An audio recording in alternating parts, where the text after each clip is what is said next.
Good afternoon. It is Randy Bennett with Las Vegas Spotlights, and we're over on West Tropicana Avenue. And we're excited to be here because we're over at Zen West, and we're actually meeting with one of the owners here. And I want to introduce Junta here. Junta, could you explain a little bit about your background and how you got started in the restaurant industry? Got it. First and foremost, I'm Junta Zembayashi. I am in charge of the general manager of the Zen Curry West over here. My general background comes from supply chain and just a marketing analyst, but I've made a career switch over to help out in the family business because we've been operating a restaurant in Las Vegas for about 12, 13 years. Zen Curry West being the newest location, and then they were the ones that were needing the most help with marketing and stuff, which was my forte. So that's what I'm here to do and help out as much as I can. And yeah.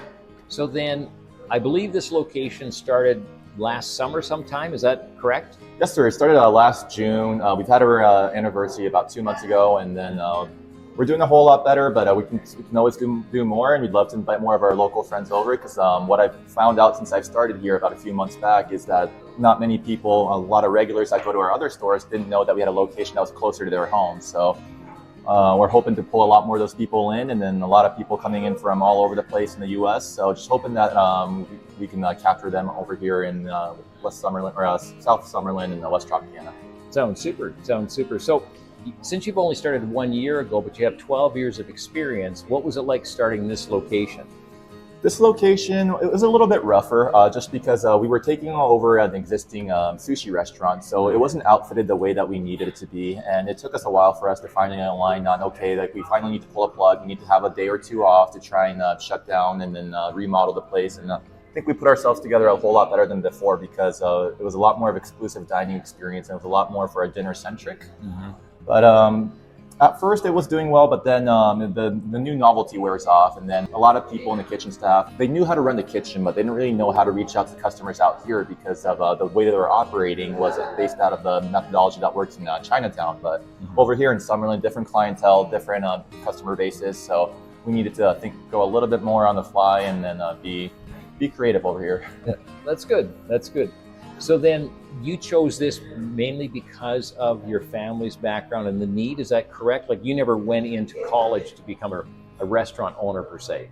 Correct. Restaurant owner was probably not on my list as a high school graduate or a college graduate at the time, but seeing my parents work their butt off to to start something from the ground up and then slowly integrate themselves into the community and becoming the everyday part of someone else's life. Like, for example, since being around 10, 12 years now, we've had a lot of customers leave reviews for us on Yelp saying stuff like, oh, I grew up eating this and I come back here every time after college during my break. So I just love those heartwarming type of moments where it just feels like it wasn't our intention to integrate ourselves into people's lives, but to become the foundation that people kind of fall back on or for comfort food and stuff like that, and kind of lean back on nostalgia. I think that's something that was really, really cool and felt very empowering. So that's something I wanted to pursue as well. That's good because that really sounds like it's become really a family-oriented business where even somebody comes back after 2 years, 5 years, 10 years, right? Oh, absolutely. Which is amazing. So one question that we usually ask is, we've all been to a restaurant, we see the front end. What's it like running a restaurant business? Do you just turn the key and you open the door, or what happens? I wish it was that easy, but it's a lot more intricacies to it. But I don't know about other stores too much, but for our locations, we have 3 locations within town. The main flagship store on Spring Mountain, our central kitchen, which is in North Vegas, and then the West Tropicana location, as well as our franchisee on Rainbow. And how we operate is we have most of our strong cooks up in our central kitchen up north to make the curry base itself. And on a daily basis from there, we have our refrigerated vans to drive around and make deliveries around town first thing in the morning. So we have some fresh curry for us to serve for our customers. But then once we have the curry in place for our house or in our store, then the individual managers for the store will go through their daily operations, making sure the inventory is set, staff their employees, and make sure the inventory is all good again. And then slight difficulty is that each store has slightly different menus from each other, so it's not a full overlap because we're trying to cater to the local environment around us, because North Vegas is different from Chinatown. Chinatown's different from Summerlin, so we have to be accommodating. We have to be willing to adapt to be successful out here.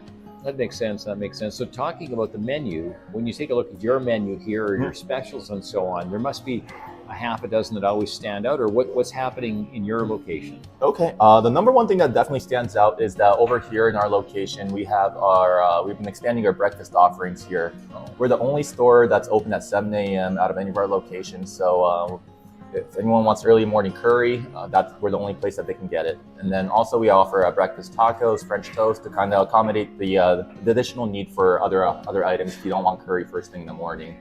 Makes sense. But in addition, we've also been working a lot on our curry combos over here. With 12 years of experience, we kind of have an idea of what the customer likes, what certain types of customers like, and listening to the customer needs. For first timers, they're a little bit intimidated, like coming in to order for the first time, kind of like going to Subway sandwiches for the first time. Unless you know the system, you don't really know what to order. So what's the most helpful is to have a preset menu, and that's what we have over here with our Zen Special, the Okasan's combo, or curry moco and stuff like that. So it's a small way that we differentiate ourselves from the other locations. That's super. That's super. So what keeps you motivated? Because obviously it's a family business, which is part of the motivation, I'm sure, but you coming here, it's really your location. What keeps you coming back and you're motivated to open up? My motivation is it's all over the place, but the main one is it might be a little ambitious, but I want us to be the best story for Zen Curry at Zen West. We have to challenge the Spring Mountain store. I don't think we can ever overtake it just because of how iconic it is, how long it's been there. But just because of the location and the different clientele that we have here, I know that we have somewhat of a decent chance to make it. But for my motivation wise, I want to show my parents that the restaurants are in good hands. Obviously, like, you know, they're getting older and stuff like that with retirement age coming around, and for my dad, it's already here. And to see them continue working, it's really inspiring because they do it because they want to, not because they have to. And when I was working corporate, I kind of felt like I was working because I needed to and not because I wanted to. And I kind of dug in a little bit on that to say, like, what would make me happy? And it's to kind of work day to day with face-to-face with customers instead of just blasting reports and analysis out to higher ups or different managerial positions to say, oh, hey, here are some insights for XYZ, and et cetera. This way I have more of a face that I can put together to a name. I can provide more of a personable touch to them. That totally makes sense. That totally makes sense. So we're sitting here on West Tropicana. Now, there's got to be other ways to reach you. If I was online, where would I look? The best place to look for us is obviously our website, zencurry.com, I believe. Don't quote me on it. I'll have to double check on that. But otherwise, we're available on most ordering platforms like DoorDash, GrubHub, Uber Eats. And then obviously Yelp. We're a very strong advocate for Yelp. Okay. Now, do you have your dishes also featured on something like Instagram, or where you can see the actual bowls? Oh, absolutely. Yeah, we've been beefing up our Instagram activity for the past month or two, and then we're starting to post a lot more content, pictures for our menu as well, and there's additional creative dishes that we're planning on bringing in the upcoming weeks. Perfect. So then what is the exact location that we're sitting at right now? We're on 9700 West Tropicana Avenue. We sit on Tropicana between Fort Apache and Hualapai, just west of the 215. So it's highly accessible from anybody around town, whether it be from north side, south side, or even from the Chinatown area. So hoping that we can see everybody here soon. Perfect. So if I'm traveling, what location are you next to that's really identifiable, and which side of the street are you on for access? Okay. We're on the north side of the north side of Tropicana, right past Juan's Flenny Fajitas, right down right next door, and then there's an In-N-Out as well. So it's a pretty busy street with a lot of eating options. So we're hoping that with inclusion. Well, on the Flamingo and 215, they're bringing in a lot of the production companies for Sony and Warner Brothers. So we're hoping that this street turns into a very busy culinary destination in the future. That sounds super. Well, it was great having a chance to meet with you here today, and we look forward to seeing you again. It's Randy with Las Vegas Spotlights here, and we want to invite everybody over here to Zen West here. Come on in, enjoy a great meal with everybody on staff. Thanks for listening. Thanks for coming in, and I'm looking forward to serving you guys the best curry in town.